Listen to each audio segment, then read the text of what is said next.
எல்லோருக்கும் வணக்கம். Aadhira's kitchen YouTube சேனலுக்கு உங்களை அன்போடு வரவேற்கின்றேன். நல்லதை நினைப்போம், நல்லதே நடக்கும்னு சொல்லி இந்த பதிவை நான் ஆரம்பிக்கிறேன். பதிவுக்குள்ளே போகிறதுக்கு முன்னாடி நம்ம சேனலை இது வரைக்கும் சப்ஸ்கிரைப் பண்ணலைன்னா மறக்காமல் சப்ஸ்கிரைப் பண்ணி வச்சுக்கோங்க. நாளைக்கு ஆனி மாதம் முதல் நாள் பிரம்ம முகூர்த்தத்தில் அல்லது இரவில் வடகிழக்கு மூலையில் அற்புதமான இந்த பொருளுடன் இதை சேர்த்து வையுங்கள். திடீர் அதிர்ஷ்டம் ராஜயோகம் குடும்பத்துக்கு உண்டாகும் அப்படின்னு தலைப்பு போட்டிருக்கேன் இல்லைங்களா? அது என்னென்னு பார்க்கலாம். சில பேர் பணம் பெருகிறதுக்கு, பணம் நம்மக்கிட்டே திரும்ப திரும்ப வர்றதுக்கு அந்த சூட்சமங்கள் செஞ்சுக்கிட்டே இருப்பாங்க. அப்படி இருக்கிறவங்கள பார்த்தீங்கன்னா கையில் எப்பவுமே பணங்காசு புரண்டுக்கிட்டே இருக்கும் அவங்க கையில். இப்போ நம்ம அதுக்காக பார்த்தீங்கன்னா நீங்கள் இதை வச்சுட்டு நான் உட்காந்துடலாமான்னு நினைக்காதீங்க. செய்யும் தொழிலே தெய்வம், உழைப்புக்கேற்ற ஊதியம் இல்லைங்களா? அது எல்லாருக்குமே தெரிஞ்ச விஷயம். இப்போ நம்ம இந்த விஷயத்தை நம்ம செய்கிறதுனால வடகிழக்கு மூலை அப்படின்னாலே ஈசான்ய மூலைன்னு எல்லாருக்குமே தெரியும். அந்த வடகிழக்கு மூலை தென்மேற்கு மூலை எப்படி நம்மளுக்கு நம்ம வீட்டுக்கு ஒரு முக்கியமான ஒரு பகுதி குபேர மூலைன்னு நம்ம நினைக்கிறோமோ அதே மாதிரி பெருமூலைன்னு சொல்லுவாங்க. நம்ம வீட்டுக்கு பெருமூலைன்னு சொல்லுவாங்க இந்த இதை வடகிழக்கு மூலையை. அப்போ அந்த வடகிழக்கு மூலையை நம்ம தூண்டுறது மூலியமாக நம்மளுடைய அபிவிருத்தினா ஆல்ரெடி கூட ஒரு வீடியோவில் உங்களுக்கு நிறைய வீடியோஸில் வடகிழக்கு மூலையில் இந்த இடத்துல இதை எடுத்து இப்போ ஒரு சிலர் கேட்கலாம், என்னம்மா நிறைய வீடியோஸ் சொல்கிறீங்க, அதை வைங்க இதை வைங்கன்னு சொல்கிறீங்க, அப்படி நாங்கள் எதை தான் வைக்கிறதுன்றது ஒரு டவுட் எல்லாருக்குமே இருக்கும். இப்போ நீங்கள் வைக்கிறீங்க ஒரு சில விஷயங்கள் செய்ய உங்களுக்கு அது மனசுக்கு சரின்னு படுது, நான் இதை செய்யலாம், இதை செஞ்சால் எனக்கு நல்லது நடக்கும்னு தோணும். ஒரு சில விஷயங்கள்லாம் பார்த்தீங்கன்னா இன்றைக்கி நான் இந்த இடத்துக்கு போகிறேன், எனக்கு இது நடக்கும், நல்லதாக நடக்கும்னு என் மனசுக்கு படுது அப்படின்னு நீங்கள் சாமிக்கிட்ட போய் நின்று பாருங்கள். பூஜை அறை உங்கள் வீட்டில் இருக்கிற பூஜை அறை உயிரோட்டம் உள்ளதாக இருந்தால் நிஜமாக சொல்கிறேங்க, நம்ம நினைக்கிறது அப்படியே நடக்கும். நம்ம எப்படியெல்லாம் நம்ம நினைக்கிறோமோ, நம்ம பூஜை விளக்கேற்றுறதுலேருந்து பூஜை பண்ணுறதுலேருந்து நம்முடைய விஷயங்கள் நல்லபடியாக முடியும். அப்போ நம்ம ஏதாவது யாருக்கிட்டையாவது பணத்தை கொடுத்து ஏமாந்துடாமல் இன்னொரு விஷயம் இருக்குது இல்லைங்களா? இப்போ நம்ம சம்பாதிக்கிறோம் கஷ்டப்பட்டு, இப்போ நிறைய பேரை பார்க்குறோம், இதில் பணத்தை போட்டு ஏமாந்துட்டோம், அதை கட்டணும் இதை கட்டணும், நாங்கள் எங்களுக்கு சிறுக சேர்த்து வச்சுருந்தோம், எங்களை ஏமாற்றிட்டு போயிட்டான்னு சொல்லும் போதெல்லாம் என்ன காரணம் நினைக்கிறீங்க? நம்ம கஷ்டப்பட்டு தான் உழைக்கிறோம். அந்த பணத்தை கொண்டு போய் ஒரு இடத்துல நம்ம சேர்க்கறதுக்கு அந்த நேரமாகப்பட்டது நம்மளை அந்த மாதிரி அவங்க நம்மளை பிரெயின் வாஷ் பண்ணி நம்மளை இதுவாக்கிடுவாங்க. அந்த மாதிரிலாம் ஆகாமல் வீண் விரைய செலவெல்லாம் நம்ம வீட்டுக்கு வராமல் இருக்கும். இந்த மாதிரி விஷயங்கள்லாம் நம்ம வீட்டில் தூண்டிக்கிட்டே இருந்தோம்னா நேர்மறையான ஆற்றல் அந்த இடத்துல இருந்துக்கிட்டே இருக்கும். நம்ம வீட்டில் யாருக்கிட்டேயும் நம்ம பணத்தை கொடுத்து ஏமாந்துறாத அளவுக்கு நம்மளுக்கு அந்த பணம் நம்மக்கிட்ட சேமித்து வளரும். அதுக்காக தான் இந்த மாதிரி விஷயங்கள்லாம் நம்ம சொல்கிறது. இந்த மாதிரி வடகிழக்கு மூலையில் இப்போ நீங்கள் பிரம்ம முகூர்த்தம் நாளைக்கு ஆனி மாதம் எப்பவுமே ஒரு மாதமே நம்மளுடைய தமிழ் மாதம் மாத பிறப்பு அப்படின்றத நம்ம ரொம்ப ஒன்றும் வேண்டாம், ஒரு விளக்கேற்றி வச்சு ஒரு நெய்வேத்தியம் நம்ம செஞ்சாலே நம்மளுக்கு நல்லதே நடக்கும். இந்த ஆனி மாதத்தில் இந்த விஷயத்தை நீங்கள் செய்யுங்க. பிரம்ம முகூர்த்தத்தில் முடிஞ்சால், ஏன் இரவுன்னு நான் போட்டுக்கிறேன்னா நிறைய பிள்ளைங்களால் காலையில் எழுந்து செய்ய முடியாத காரணத்தினால இதை நான் இரவும் செய்யலாம், தவறு கிடையாது அப்படின்றது. இப்போ நம்ம பூஜை அறையில் எப்போவுமே ஒரு விஷயம் நான் சொல்கிறேன் கேளுங்க. இது நான் எனக்கு வீடியோ பூஜை அறையில் வச்சு எடுக்க முடியாத காரணத்தினால நான் இப்படி உங்களுக்கு காமிக்கிறேன்.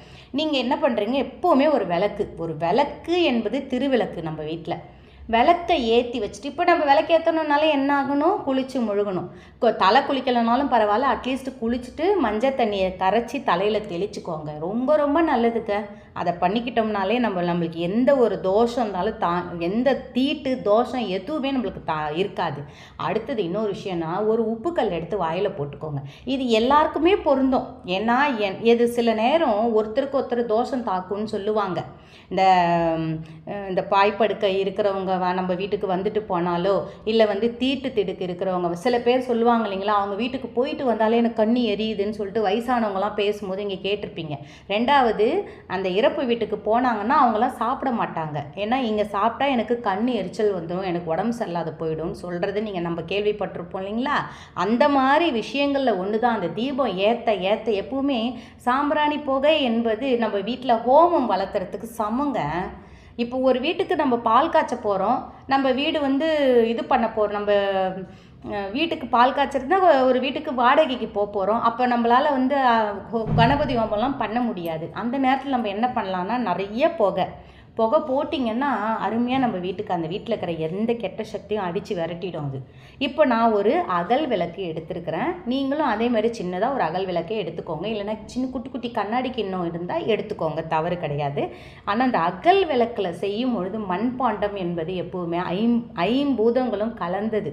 மண்பாண்டத்து விளக்கு எப்போவுமே நம்ம வீட்டில் சகல ஐஸ்வர்யத்தையும் உண்டு பண்ணும். எந்த ஒரு தோஷத்தையும் நம்மளை தாங்க விடாது. அதனால தான் மண் அகல் விளக்கில் தீபம் ஏற்றுறது. இப்போ நான் மஞ்சள் வந்து பொட்டு வச்சுக்கிறேன்.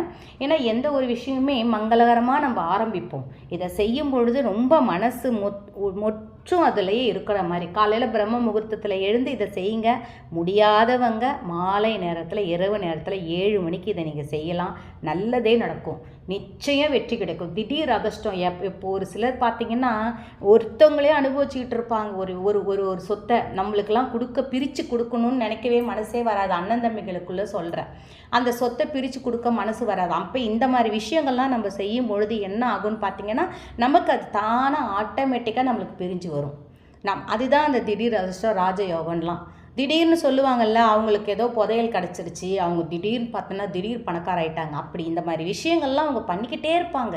அந்த இடத்த வடகிழக்கு மூலை என்பது அவ்வளோ ஒரு சக்தியான ஒரு ஈசான்ய மூலை. அந்த மூலையில் நம்ம இந்த பொருளை நம்ம வைக்க போகிறோம் முழு நம்பிக்கையோட. அதுவும் இந்த பொருள் வந்து லக்ஷ்மிகரமான பொருள்.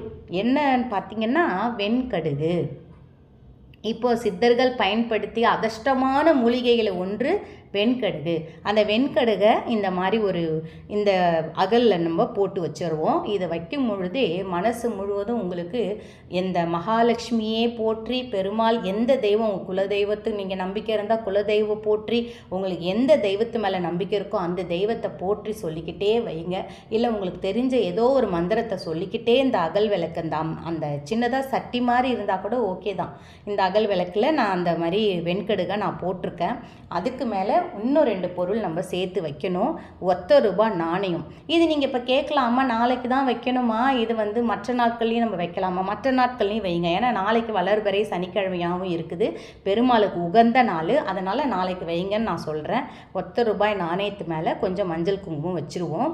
மஞ்சள் குங்குமம் வச்சோம்னாலே அந்த இடத்துல மங்களகரம் பெருக போகுதுன்னு நம்மளே அர்த்தம் எடுத்துக்க வேண்டியதான். எந்த வீட்டில் மஞ்சள் குங்குமம் அதிகமாக செலவாகுதோ, எந்த வீட்டில் அதிகமாக இப்போ இந்த வெண்கடுகை கொஞ்ச நாள் வச்சுருங்க. ரொம்ப நாள் வைக்கணும்னு அவசியம் இல்லை. ஒரு 7 நாள்.